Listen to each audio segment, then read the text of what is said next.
Assalamualaikum warahmatullahi wabarakatuh. Alhamdulillah. Alhamdulillahilladzi allafa baina qulubina fa asbahna bi ni'matihi ikhwana. Asyhadu an la ilaha illallah wahdahu la syarika lah wa asyhadu anna sayyidana Muhammadanil wasilata wal fadilah. Amma ba'd. Faqad qala Allah Ta'ala fil Qur'anil Karim, a'udzu billahi minasy syaithanir rajim. Kuntum khayra ummatin ukhrijat lin-nas ta'muruna bil ma'ruf wa tanhauna 'anil munkar wa tu'minuna billah. Al-ayat. Wa ba'du. Teman-teman semuanya, setelah kita membiasakan untuk bersyukur kepada Allah Subhanahu wa taala dengan limpahan nikmat dan karunia yang Allah berikan kepada kita, dan bersalawat kepada Nabi Muhammad SAW.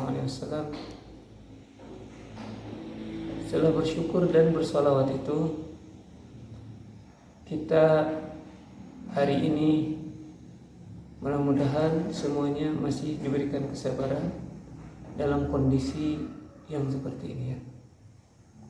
Teman-teman semuanya, hari ini kita masih berada di awal tahun dari bulan Hijriah. Bulan ini namanya bulan Muharram. Jadi bulan Muharram ini adalah awal dari bulan yang ada di kalender Hijriah. Dan juga bulan Muharram ini memiliki keistimewaan, yaitu 4 bulan yang Allah haramkan, ya. Arba'atuhu. Jadi 4 bulan yang Allah haramkan. Bulan apakah itu?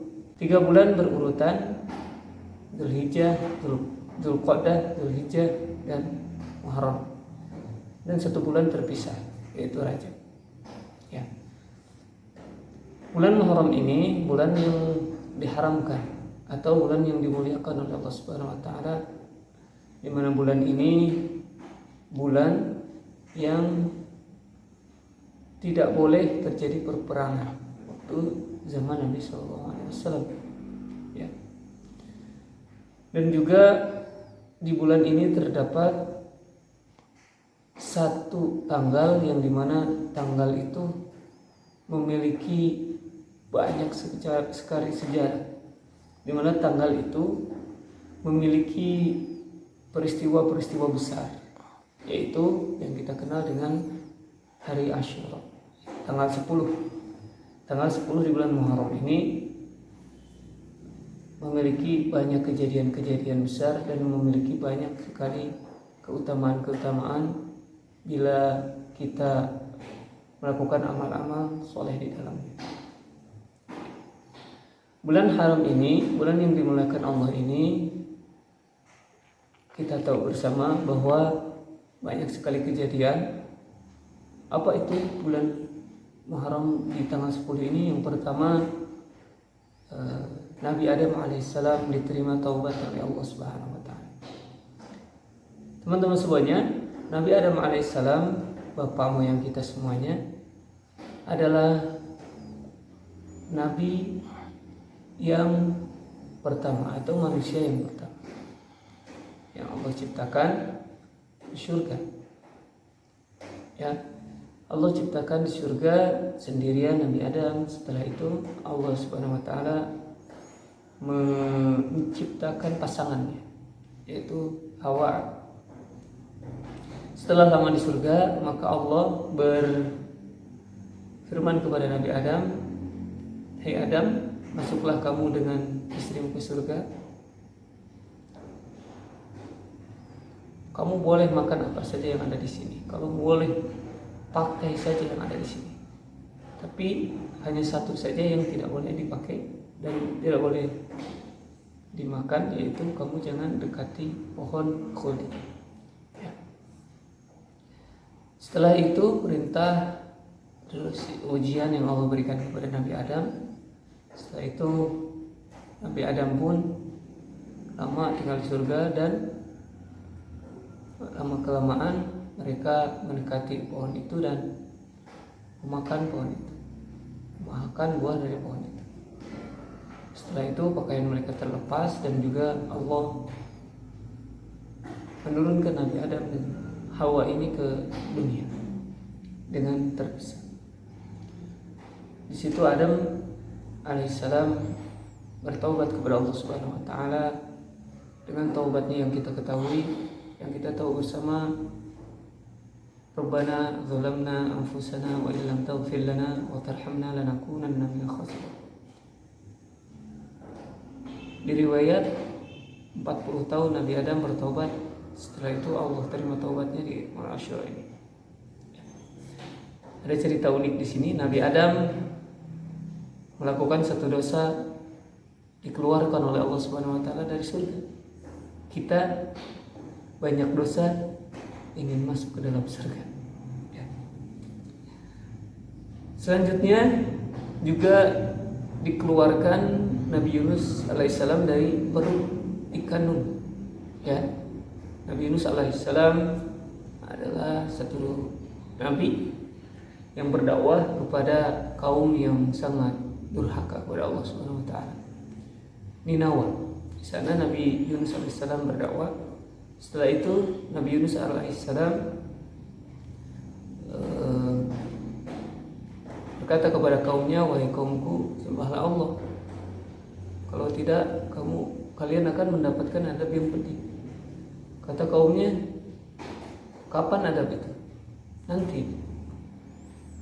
Kaumnya berkata, kenapa tidak sekarang saja? Malah menantangnya. Setelah itu, kaum yang sangat durjana ini, lalu Nabi Yunus pun meninggalkan kaumnya tanpa perintah Allah Subhanahu wa taala. Setelah melewati perjalanan dan Nabi Yunus melewati kapal, setelah itu kapalnya agak sedikit oleng, ya, mogok. Siapa nih yang menyebabkan kapal seperti ini? Ternyata kelebihan muatan. Setelah itu Nabi Yunus alaihissalam berserta awak-awak kapal yang di sana mengundi siapa yang harus dikeluarkan dari kapal ini. Maka Nabi Yunus alaihissalam pun keluar di undian itu, bukan hanya sekali tapi 3 kali. Maka Nabi Yunus pun sadar dengan kesalahannya, lalu Nabi Yunus pun dilempar ke laut. Setelah itu ikan Nun menyantap. Allah memerintahkan kepada ikan Nun untuk menjadi penjara bagi Nabi Yunus alaihissalam. Ya, hai ikan, telanlah Yunus, tapi jangan pakai dikunyah. Jangan sampai ada tulangnya yang patah, itu ya. Itu hanya menjadi penjara untuk Yunus dan bukan makanan. Maka ikan Nun pun ada pergi ke dasar laut. Setelah itu ikan Nun pun ada di bawah, ya. Nah, ini yang disebut min dzulumatis salas. Jadi kegelapan, 3 kegelapan. Ya, Nabi Yunus merasakan 3 kegelapan. Yang pertama kegelapan malam hari, yang kedua kegelapan dalam laut, yang ketiga kegelapan di perut ikan. Setelah itu Allah Subhanahu wa taala pun mendengar taubat Nabi Yunus, ya, dengan istighfarnya Nabi Yunus yang kita tahu bersama, la ilaha illa anta subhanaka inni kuntu minadz dzalimin. Ya. Mendengar taubat tersebut, ikan pun jadi sakit perut, ya. Sakit perut. Setelah itu di dasar laut mana ada apotek, ya. Maka ikan pun pergi ke dasar ke permukaan laut dan memuntahkan Nabi Yunus. Nah, Nabi Yunus pun selamat. Nah, teman-teman semuanya, hikmah yang kita bisa ambil dari peristiwa itu adalah yang pertama, di bulan Muharram ini kita banyak-banyak untuk beristighfar kepada Allah Subhanahu wa taala, memohon ampun kepada Allah Subhanahu wa taala. Dan di bulan Muharram ini adalah salah satu momen hijrah. Kalau sekarang yang lagi tren, ya, hijrah Jadi hijrahnya dari kegelapan ke terang, dari gelap ke terang. Artinya dari tidak baik kepada baik. Jadi hijrah, jadi tidak taat kepada taat. Yang sudah taat bagaimana? Hijrah juga dari taat kepada yang lebih taat lagi. Jadi gitu. Itu sebagian kisah yang bisa disajikan dalam kejadian-kejadian Muharram ini. Tidak hanya itu, banyak sekali kejadian-kejadian yang terjadi di bulan Muharram ini, termasuk kejadian Nabi Nuh alaihissalam yang Allah selamatkan dari bahtera banjir. Maka Allah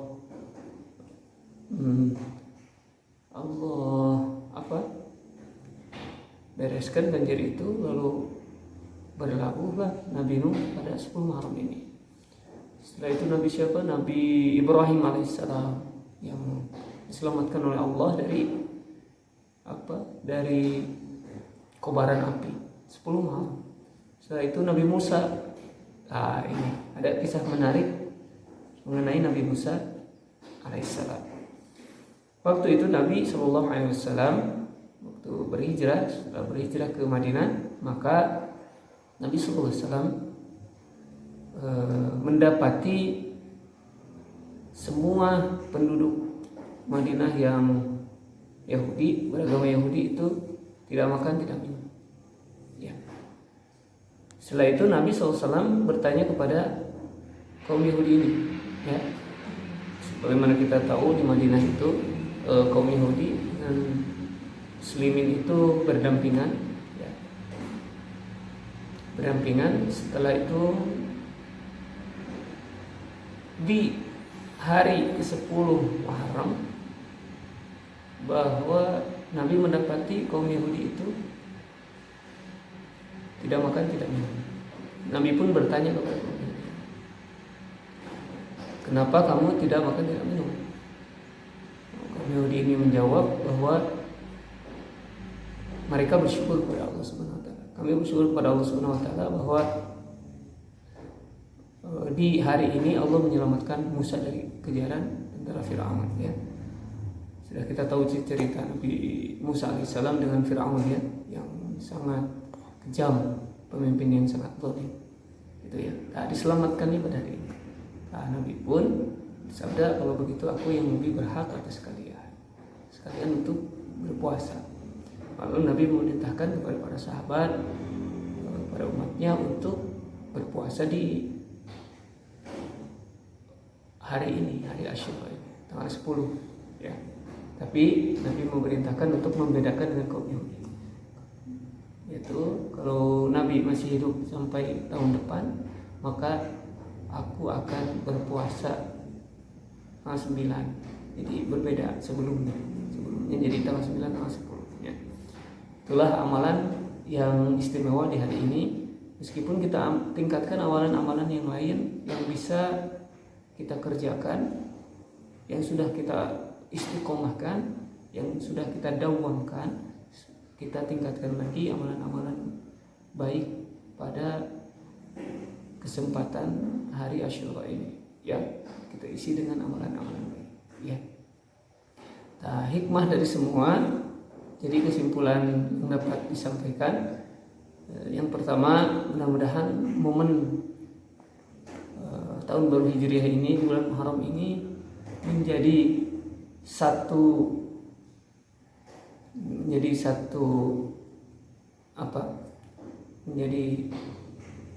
pilihan kita untuk berhijrah, ya, untuk berpindah dari kegelapan kepada terang benderang, ya, dari tidak baik kepada baik.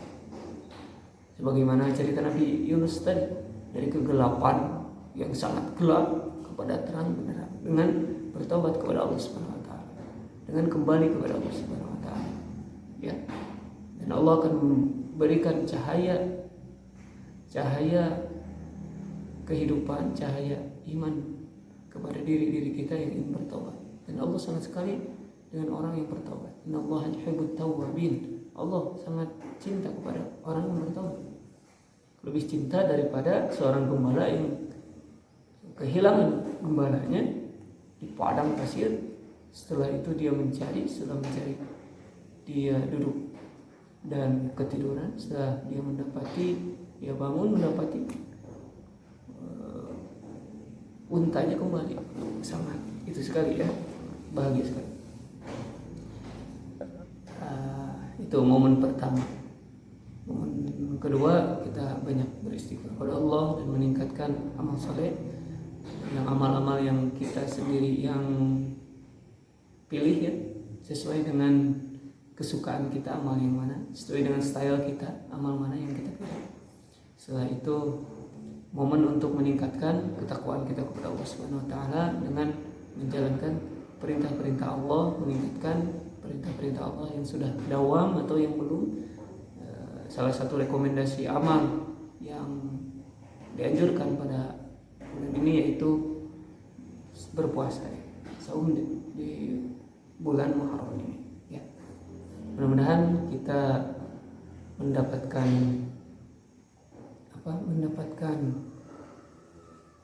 kekuatan, mendapatkan hidayah Allah Subhanahu wa taala untuk bisa lebih baik lagi di tahun depan.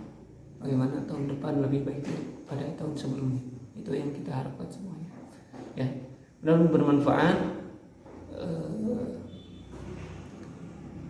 bermanfaat kultum pada kesempatan hari ini. Mohon maaf bila banyak kesalahan dalam penyampaian. Kebenaran dari Allah Subhanahu wa taala, kesalahan dari kekurangan ilmu pribadi, dan mohon maaf yang sebesar-besarnya. Billahi taufiq wal hidayah. Assalamualaikum warahmatullahi wabarakatuh.